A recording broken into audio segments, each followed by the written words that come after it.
Je m'appelle Hugo, j'ai 21 ans, et je vis à Lyon dans une petite maison de quartier que mes parents m'ont laissée lorsqu'ils sont partis s'installer dans le sud. C'est un endroit tranquille, presque immobile. Les rues sont bordées de tilleuls, les jardins bien entretenus, les voisins polis mais curieux. Ici, les journées se ressemblent toutes. Les volets s'ouvrent le matin, se ferment le soir, et rien ne déborde jamais vraiment. Pendant longtemps, j'ai cru que cette stabilité était une chance. Aujourd'hui, je me rends compte qu'elle m'endort. Je suis en 3e année d'architecture. Sur le papier, ça sonne sérieux. Dans la réalité, c'est une succession de projets interminables, de nuits trop courtes et de cafés avalés machinalement. Je passe mes journées à dessiner des bâtiments qui n'existeront peut-être jamais, à écouter des professeurs parler de vision, d'espace et d'intention, pendant que moi, je cherche surtout à comprendre où je vais. Ma vie est réglée comme un plan technique. Lever, cours, vélo, atelier, repas rapide, écran, sommeil. Une routine efficace, mais sans relief. Je ne manque de rien, et pourtant il me manque quelque chose. Une secousse, un imprévu. Quelque chose qui viendrait fissurer cette mécanique trop bien huilée. Ma maison porte les traces de cette vie solitaire. Des feuilles de calque traînent sur la table du salon, des maquettes en carton s'empilent dans l'ancien garage transformé en atelier, et le canapé a connu mes années lycée. Rien n'est vraiment sale, rien n'est vraiment rangé non plus. C'est un lieu habité, mais pas encore vivant. Je m'en rends compte surtout le soir, quand le silence s'installe et que je n'ai rien d'autre à faire que penser. C'est dans ce décor immobile qu'elle est arrivée. Camille, 28 ans, journaliste pour un grand magazine, d'après les murmures du quartier. Elle a emménagé il y a 3 semaines, un samedi matin gris, avec un camion de déménagement qui a bloqué la rue et réveillé la curiosité collective. Je l'ai vue depuis la fenêtre de ma chambre, en faisant semblant de lire. Elle portait un jean sombre, un pull clair, les cheveux attachés. Elle donnait des instructions avec calme et précision, comme si chaque geste était déjà réfléchi. Même sous la pluie, elle restait droite, sûre d'elle, presque intimidante. Je me souviens avoir pensé qu'elle était belle, mais pas d'une beauté accessible. Une beauté distante, maîtrisée, comme ces sculptures qu'on admire sans jamais oser s'approcher. Elle n'avait rien de chaleureux au premier regard. Elle imposait une présence. Les jours suivants, les voisins ont fait ce qu'ils font toujours. Observer, commenter, inventer. Madame Dupont s'est demandé pourquoi une femme seule s'installait dans une maison familiale. Monsieur Bertrand m'a demandé, l'air faussement innocent, si je savais quel genre de travail elle faisait vraiment. Je ne savais rien, et ça m'arrangeait. Nos échanges se limitaient à des salutations rapides, un bonjour près des boîtes aux lettres, un signe de tête quand elle sortait sa voiture et que j'étais dans le jardin. Elle ne souriait pas vraiment, juste ce qu'il fallait pour rester poli. Entre nous, il n'y avait plus qu'une allée étroite. Il y avait une différence d'âge, de rythme, de monde. Elle semblait vivre vite, sous pression, toujours attendue quelque part. Moi, j'apprenais encore à devenir adulte. Pourtant, sans m'en rendre compte, j'ai commencé à la remarquer. Pas de manière consciente, pas encore. Mais j'entendais sa porte le matin, ses pas sur le gravier, le moteur de sa voiture. Ces sons devenaient des repères dans ma journée. Une variation discrète dans ma routine. J'avais honte de trouver ça important. Comme si le simple fait qu'elle soit différente suffisait à capter mon attention. Je me disais que ça passerait, que l'habitude ferait son travail. En observant parfois l'intérieur de sa maison depuis la mienne, je percevais un contraste frappant. Chez elle, tout semblait ordonné, pensé, équilibré. Des lignes nettes, des couleurs sobres. Chez moi, le désordre fonctionnel d'un étudiant. Ce contraste me fascinait malgré moi. J'étudiais l'architecture, et je savais à quel point les espaces façonnent ceux qui les habitent. Camille semblait déjà installée dans sa vie. Moi, j'étais encore en construction. Les semaines ont passé. Rien n'a changé, en apparence. J'ai continué à vivre comme avant, à m'accrocher à ma routine. Je me disais qu'elle ne me voyait probablement pas, que j'étais juste un voisin parmi d'autres, un élément du décor. Cette pensée me rassurait autant qu'elle me frustrait, parce qu'elle confirmait mon rôle, celui de l'observateur, jamais celui qui agit. Puis juin est arrivé brutalement, avec sa chaleur écrasante. Lyon devenait étouffante. Les pierres retenaient le soleil, l'air collait à la peau. Ce mercredi-là, j'ai terminé mes cours plus tôt que prévu. Je suis rentré chez moi vers 14 heures, épuisé. J'ai ouvert toutes les fenêtres de ma chambre à l'étage, espérant créer un courant d'air. Je me suis allongé sur le lit, un livre posé sur le ventre, incapable de me concentrer. Le quartier semblait figé, comme suspendu dans l'attente de la fraîcheur du soir. Je me suis dit que je fermerais les yeux quelques minutes, juste le temps de reprendre mon souffle. C'est à ce moment-là que j'ai entendu une porte coulisser, puis des pas sur du bois. Un bruit simple, presque anodin, mais qui m'a tiré de ma torpeur. J'ai tourné la tête vers la fenêtre, vers le balcon de la maison d'à côté. Camille venait de sortir. Elle avançait lentement, cherchant visiblement le meilleur endroit pour capter le soleil. Elle tenait une bouteille d'eau et un livre. Elle a installé une chaise longue, s'est allongée, puis a mis ses lunettes de soleil. Tout dans ses gestes respirait le calme, la maîtrise, comme si le monde pouvait attendre. J'ai senti mon cœur accélérer sans raison valable. Je savais que je devais détourner les yeux. C'était la chose correcte à faire, évidente.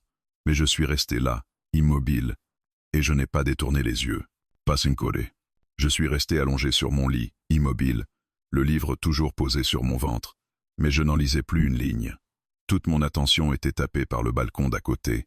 Camille était là, étendue sur sa chaise longue, comme si le monde extérieur avait cessé d'exister. Le soleil frappait directement sa peau, dessinant des zones d'ombre et de lumière qui changeaient lentement au rythme de sa respiration. Il n'y avait rien de volontairement provoquant dans sa posture. C'était précisément ce qui rendait la scène si troublante. Elle ne jouait pas, elle ne posait pas. Elle profitait simplement d'un moment à elle, convaincue, semblait-il, d'être seule. Je me suis dit que je devais détourner les yeux. Immédiatement, j'ai même essayé. Vraiment, j'ai fixé le mur face à moi, puis le plafond, puis la page ouverte de mon livre. Mais mon regard revenait, attiré malgré moi, comme s'il suivait une trajectoire déjà tracée.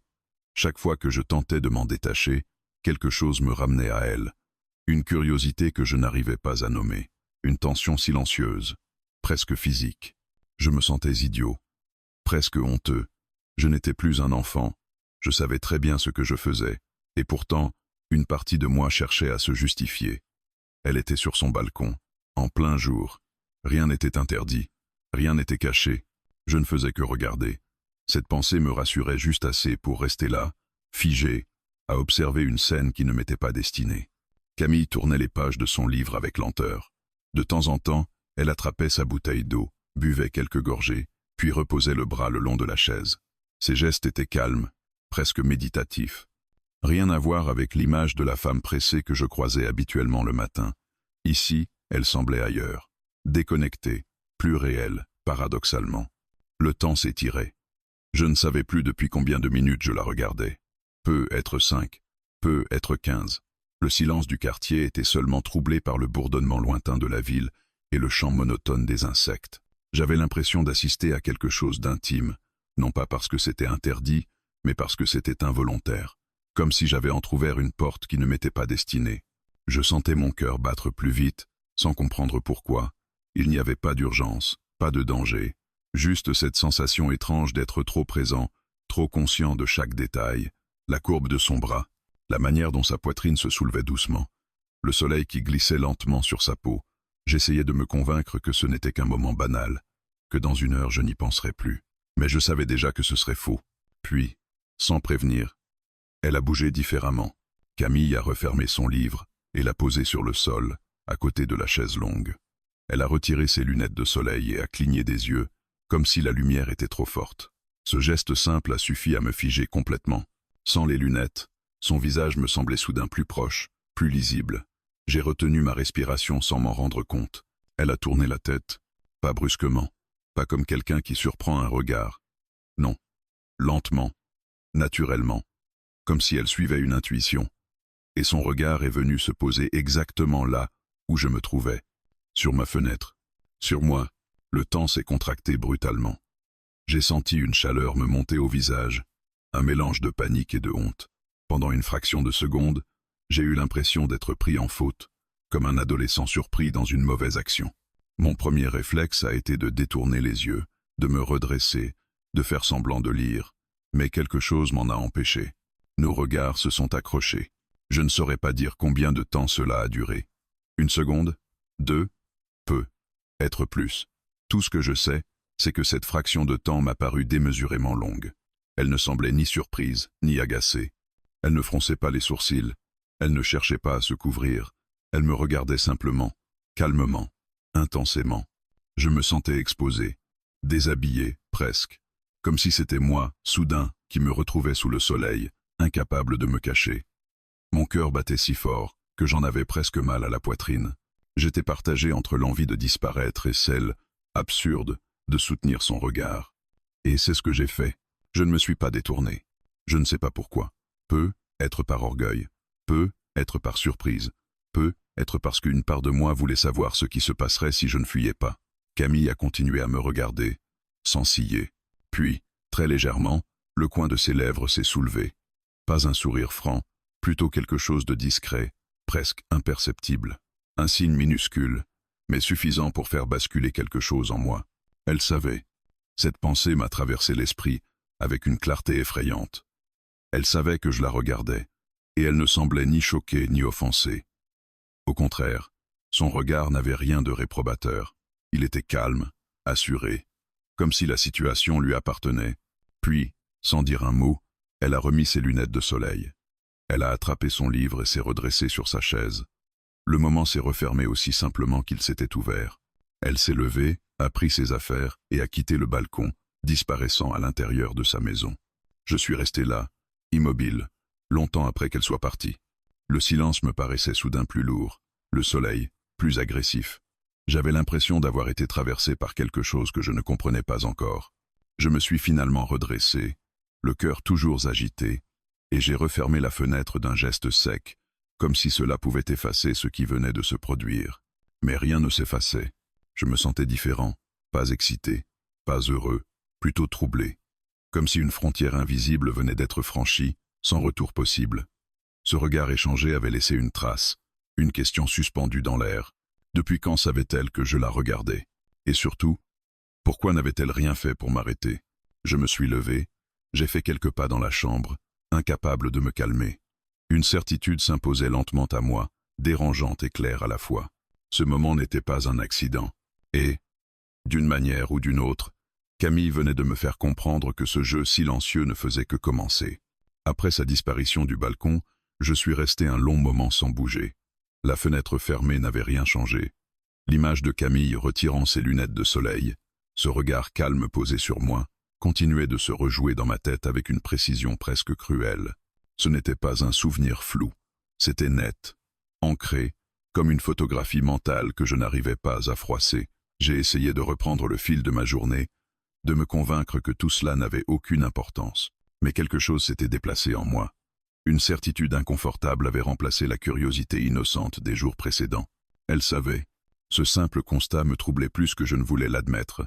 Je repassais mentalement nos salutations polies, ces gestes mesurés, cette distance qu'elle semblait maintenir avec tout le monde.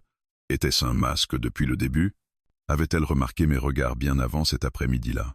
L'idée qu'elle ait pu me voir observer, jour après jour, sans jamais rien dire, me faisait l'effet d'un vertige. Je n'étais plus celui qui regarde à l'abri. J'étais celui qui a été vu. Je me suis forcé à descendre à la cuisine, à boire un verre d'eau, à m'occuper les mains. Les gestes simples m'aidaient à reprendre un semblant de contrôle. Pourtant, chaque bruit venant de l'extérieur me faisait tendre l'oreille. J'écoutais, presque malgré moi, le moindre signe de sa présence. Sa porte, ses pas, le froissement d'un store. Rien ne venait. Le quartier était retombé dans son calme étouffant. Les heures suivantes se sont étirées dans un état étrange, entre concentration forcée et distraction permanente. J'ai tenté de travailler sur une maquette, mais mes pensées revenaient toujours à ce balcon, à ce moment précis où nos regards s'étaient accrochés. Il n'y avait eu ni reproche, ni gêne. Juste une reconnaissance silencieuse, comme si elle avait accepté quelque chose qui, jusqu'alors, n'existait que dans mon esprit. En fin d'après-midi, la chaleur a commencé à retomber légèrement. L'air devenait plus respirable, mais la tension en moi ne diminuait pas. J'ai pris une douche, plus longue que d'habitude, laissant l'eau couler sur mes épaules comme pour effacer cette agitation intérieure. En sortant, je me suis surpris à regarder par la fenêtre avant même de m'habiller. Son balcon était vide, évidemment, et pourtant, une part de moi espérait encore la voir réapparaître, comme si cela pouvait clarifier quelque chose. Ce soir-là, j'ai dîné sans faim, des pâtes avalées mécaniquement, debout dans la cuisine. La lumière dorée du soleil couchant entrait par la fenêtre, projetant des ombres allongées sur les murs. J'ai entendu, à un moment, le bruit familier de sa voiture qui se garait. Mon cœur a réagi avant moi. J'ai figé mon geste, la fourchette suspendue dans l'air, à l'écoute. La portière a claqué, des pas sur le gravier, puis plus rien. Je me suis approché de la fenêtre, prudemment, comme si elle pouvait encore me voir. Camille traversait son jardin, téléphone à l'oreille. Elle parlait d'une voix basse, concentrée, redevenue cette femme professionnelle que j'avais l'habitude de croiser. Elle n'a pas levé les yeux vers ma maison, pas une fois. Cette indifférence apparente me déstabilisait presque plus que son regard de l'après-midi, comme si ce moment n'avait existé que pour moi. Les jours suivants ont été étrangement silencieux. Aucun signe particulier, aucun geste inhabituel. Camille semblait avoir repris sa routine. Elle partait tôt le matin, rentrait en fin de journée, parfois tard. Nous nous sommes croisés une fois près des boîtes aux lettres. Elle m'a salué comme d'habitude, d'un simple bonjour neutre, sans sourire particulier, sans allusion. Son regard n'a pas insisté, rien ne trahissait ce que nous avions partagé. Ce bref échange de regards qui continuait pourtant de me hanter. Cette normalité m'a mis mal à l'aise. J'aurais presque préféré une tension visible, un malaise assumé. Au lieu de ça, elle me renvoyait l'image d'un événement insignifiant, comme si tout se passait uniquement dans ma tête. Et c'est là que le doute a commencé à s'installer. Avais-je exagéré, surinterprété? Était-ce simplement un regard de hasard, dépourvu de toute intention? Mais une autre part de moi refusait cette version rassurante, parce que je n'oubliais pas ce sourire à peine esquissé, ce geste minuscule, presque invisible, qui avait pourtant tout changé. Ce n'était pas un hasard. J'en étais convaincu. Elle avait choisi de ne pas détourner les yeux. Comme moi. Un soir, en rentrant plus tard que d'habitude, je l'ai vue dans son jardin. Elle arrosait quelques plantes, pieds nus sur l'herbe. La scène était banale, presque domestique. J'ai ralenti malgré moi, mon sac sur l'épaule, hésitant à passer sans rien dire. Elle a levé la tête, et nos regards se sont croisés de nouveau. Cette fois, elle a souri, un vrai sourire, bref, discret, mais indéniable. « Bonsoir, Hugo. » J'ai mis une seconde à réagir. Elle venait de prononcer mon prénom. Mon cœur a raté un battement. « Bonsoir », ai-je répondu, un peu trop rapidement.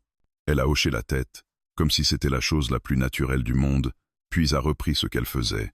Aucun commentaire, aucune explication, mais cette simple phrase suffisait à confirmer ce que je redoutais et espérais à la fois. Elle me connaissait. En remontant chez moi, j'avais l'impression que les murs s'étaient rapprochés. Ce n'était plus seulement une question de regard. C'était une reconnaissance, une manière de dire « Je t'ai vu, je te vois encore, et je sais qui tu es ». Ce soir-là, je me suis allongé dans mon lit, sans allumer la lumière. Les pensées tournaient en boucle, impossible à arrêter. Pourquoi avait-elle attendu? Pourquoi maintenant? Et surtout, que cherchait-elle réellement? Je comprenais peu à peu que ce jeu silencieux n'était pas un accident. Camille avait pris l'ascendant sans hausser la voix, sans provoquer de scène. Elle avançait à son rythme, me laissant combler les vides avec mes propres hypothèses. Et moi, sans m'en rendre compte, j'acceptais de jouer. Cette nuit-là, avant de m'endormir, une certitude s'est imposée à moi, aussi claire qu'inquiétante. Ce regard échangé sur le balcon n'était que le début. Et si Camille avait choisi de me laisser croire que rien n'avait changé, c'était peu, être parce qu'elle savait que pour moi, tout venait de basculer. Après ce soir-là, quelque chose s'est installé entre nous. Pas une tension visible, pas une gêne franche, mais une présence diffuse, constante, comme un courant électrique silencieux. Chaque fois que je sortais de chez moi, j'avais l'impression d'entrer dans un espace partagé, même quand Camille n'était pas là. Je pensais à elle plus que je ne voulais l'admettre, à la façon dont elle avait prononcé mon prénom, simplement, sans emphase, comme si elle avait toujours eu le droit de le faire. Les jours ont continué à s'écouler, mais plus lentement. Je faisais mes trajets habituels, j'allais à l'université, je travaillais dans l'atelier, mais mon attention glissait ailleurs. Je me surprenais à écouter les bruits venant de sa maison, à reconnaître ses horaires, à anticiper ses allées et venues. Ce n'était pas une obsession déclarée, plutôt une attente sourde, une vigilance nouvelle. J'avais conscience que quelque chose pouvait arriver à tout moment, sans savoir quoi, ni comment. Un jeudi après-midi, la chaleur est revenue d'un coup, lourde et étouffante. Le ciel était d'un bleu sans nuance, figé, et l'air semblait vibrer au-dessus des toits. J'étais chez moi, penché sur une maquette, quand j'ai entendu mon téléphone vibrer sur la table. Un numéro inconnu s'affichait. J'ai hésité une seconde avant de décrocher. « Allô ?»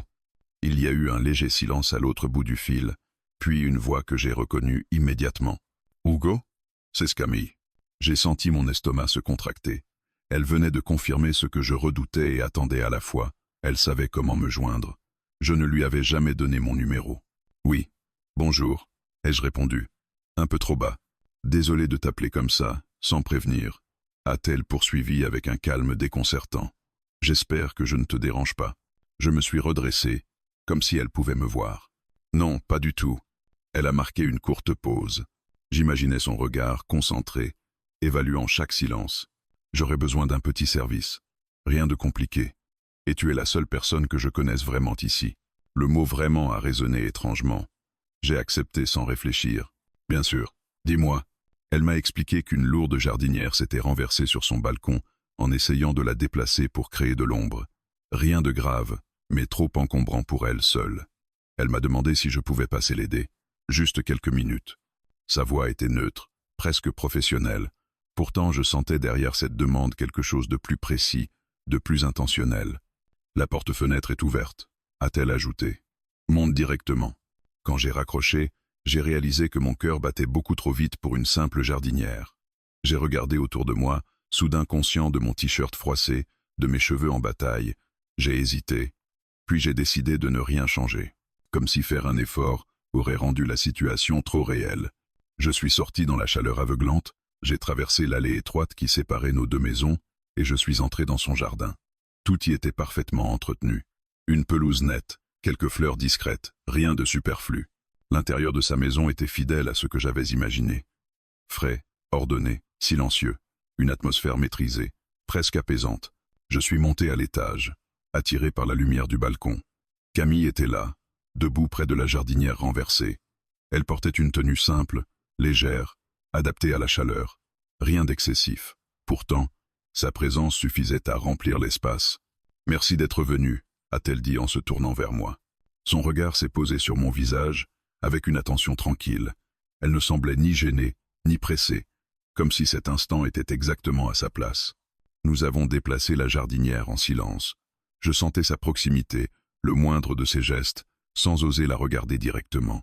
Le travail était simple, presque banal, une excuse, en réalité. Quand tout a été remis en ordre, elle a observé le balcon quelques secondes, puis a souri. « Parfait. Merci. » Elle s'est tournée vers moi. « Tu veux boire quelque chose? Il fait trop chaud pour repartir comme ça. » J'aurais dû refuser. Je le savais. Mais je me suis entendu répondre « Oui, volontiers. » Elle est entrée et est revenue avec 2 verres d'eau fraîche. Nous nous sommes assis à l'ombre, face à face, séparés par une petite table basse. Le silence entre nous n'était pas inconfortable.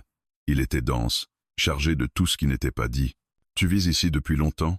a-t-elle demandé. Je lui ai parlé de mes parents, de la maison, de mes études. Elle écoutait avec une attention sincère, posant parfois une question précise, comme si chaque détail avait de l'importance. Puis elle a parlé d'elle, de son travail, des voyages, de son besoin récent de calme. Elle ne se plaignait pas, elle constatait. « J'avais besoin de ralentir », a-t-elle dit, d'un endroit où je pouvais respirer. Je la regardais enfin. Son visage était plus doux que dans mes souvenirs, moins fermé, plus humain. J'ai compris à cet instant que l'image distante que je m'étais faite d'elle était incomplète. Elle a croisé mon regard et n'a pas détourné les yeux. L'autre jour, a-t-elle repris, d'une voix posée, sur le balcon, mon souffle s'est bloqué. Je t'avoue, elle n'a pas laissé le silence s'installer trop longtemps. Et ça ne m'a pas dérangé. Ces mots sont tombés entre nous avec une précision chirurgicale. Elle ne souriait pas. Elle ne cherchait pas à provoquer. Elle constatait un fait. Je ne savais pas quoi répondre. Tout ce que j'avais imaginé, toutes les hypothèses que j'avais échafaudées, semblaient soudain inutiles. Elle avait pris l'initiative, sans détour. « Je préfère quand les choses sont claires », a-t-elle ajouté. « Et toi ?» J'ai hoché la tête lentement. « Oui. » Elle s'est levée, a pris son verre, puis m'a regardé une dernière fois. Alors on part sur ça, la clarté.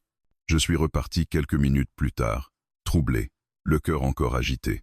En traversant mon jardin, je savais que quelque chose venait de se sceller. Ce n'était plus un jeu silencieux, ni une simple curiosité. Camille venait d'ouvrir une porte. Et en acceptant de passer ce seuil, je comprenais que je ne pourrais plus faire semblant de ne rien voir. À partir de ce jour-là, nos rencontres ont changé de nature. Rien n'était officiellement différent, et pourtant tout l'était. Il n'y avait pas de promesses, pas de gestes déplacés, pas de mots trop lourds.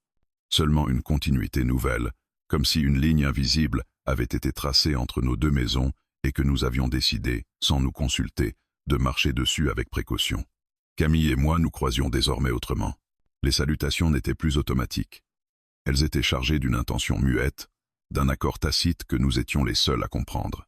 Les soirs d'été, quand la chaleur retombait enfin, il nous arrivait de nous retrouver dans l'un ou l'autre jardin. Parfois c'était elle qui m'appelait par mon prénom, depuis la clôture, pour me demander si j'avais encore un peu de temps.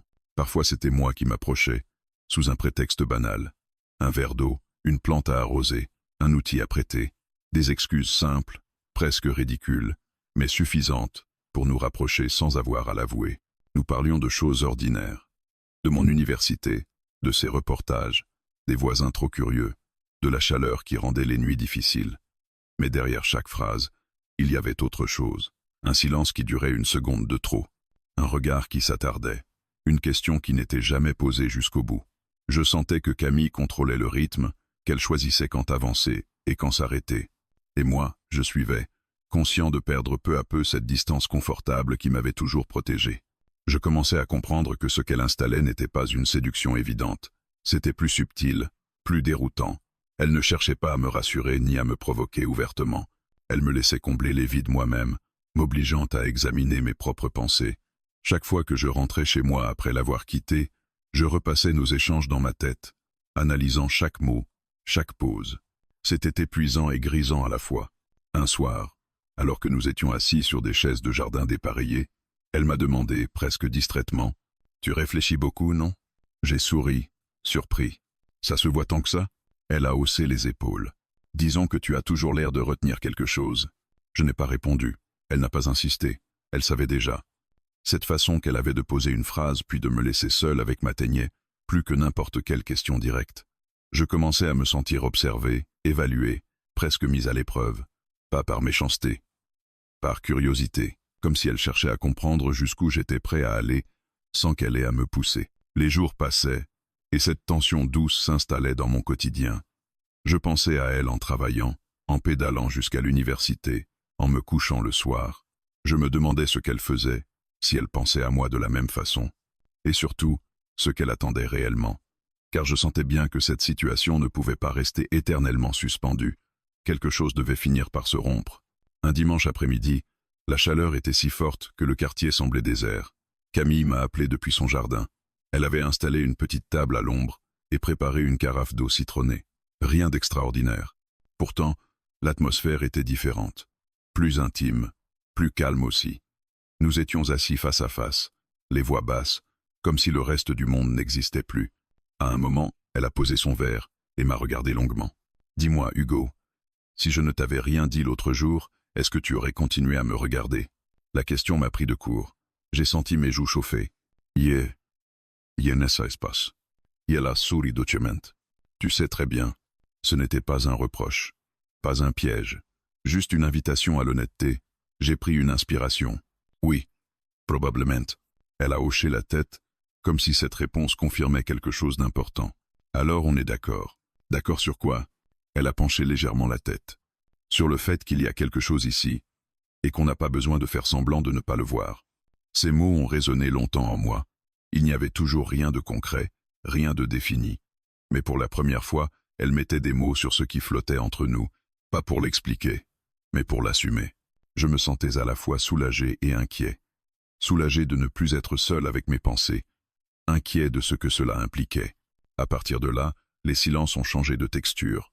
Ils n'étaient plus des zones d'incertitude, mais des espaces partagés. Nous pouvions rester quelques minutes sans parler, simplement à nous observer, sans que cela paraisse étrange. Je me rendais compte que je m'attachais à ces moments-là plus qu'à tout le reste, à cette proximité sans geste, à cette confiance fragile qui se construisait sans déclaration.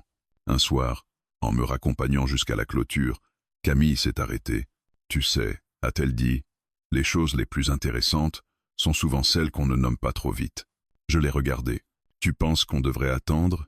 Elle a esquissé un sourire énigmatique. « Je pense qu'on devrait écouter ce que ça nous fait, rien de plus. » En rentrant chez moi ce soir-là, j'ai compris que je n'étais plus simplement curieux. J'étais engagé d'une manière silencieuse mais réelle. Je savais aussi que ce jeu d'équilibre ne pouvait durer éternellement. Tôt ou tard, il faudrait avancer ou reculer. Et je sentais que Camille le savait parfaitement. Elle attendait. Et sans s'en rendre compte, Elle me laissait le temps de décider jusqu'où j'étais prêt à la suivre. Il y a des moments où l'on comprend, sans qu'aucun mot ne soit prononcé, que l'équilibre est sur le point de céder. Les jours précédents avaient été trop calmes, trop maîtrisés, comme si Camille et moi retenions notre souffle en même temps. Je continuais à vivre, à travailler, à avancer dans mes projets, mais tout se faisait avec une attention nouvelle, une vigilance presque fébrile. Chaque détail prenait une importance démesurée, un message qui arrivait plus tard que d'habitude, un regard qui durait une seconde de trop, une absence remarquée. Ce soir-là, l'air était lourd et chargé d'électricité. Le ciel s'était couvert progressivement, comme si la journée entière s'était préparée à une rupture. Je travaillais dans mon atelier, les fenêtres grandes ouvertes, quand le premier coup de tonnerre a résonné au loin, un grondement sourd, profond, qui vibrait dans les murs. J'ai levé les yeux vers le ciel, puis instinctivement vers la maison d'à côté. Le balcon était vide. Les stores étaient à moitié baissés. Camille était chez elle.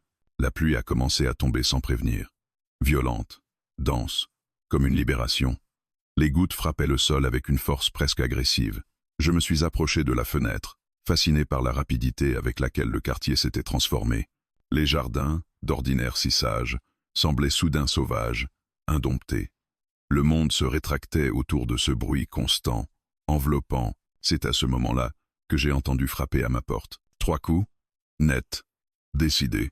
Je suis resté figé une seconde, le cœur s'emballant sans raison apparente. Je savais, je ne saurais dire comment, mais je savais. Quand j'ai ouvert, Camille se tenait là, légèrement trempée, les cheveux collés à son visage par l'humidité. Elle ne semblait pas paniquée, juste, résolue. L'électricité a sauté chez moi, a-t-elle dit simplement, et j'avais besoin d'un endroit calme. Je me suis écarté pour la laisser entrer. Elle a posé son sac près de la porte et a inspiré profondément, comme si franchir ce seuil avait demandé plus d'efforts que je ne pouvais l'imaginer. Le tonnerre a éclaté de nouveau, plus proche cette fois, faisant vibrer les vitres. J'ai refermé la porte derrière elle, et le bruit du monde extérieur s'est soudain atténué. Nous sommes restés debout dans l'entrée, face à face, sans savoir quoi faire de nos mains, de nos regards. La maison semblait plus petite, plus intime, comme si les murs s'étaient rapprochés pour nous obliger à nous regarder vraiment. « Tu veux t'asseoir » ai-je proposé. Elle a hoché la tête.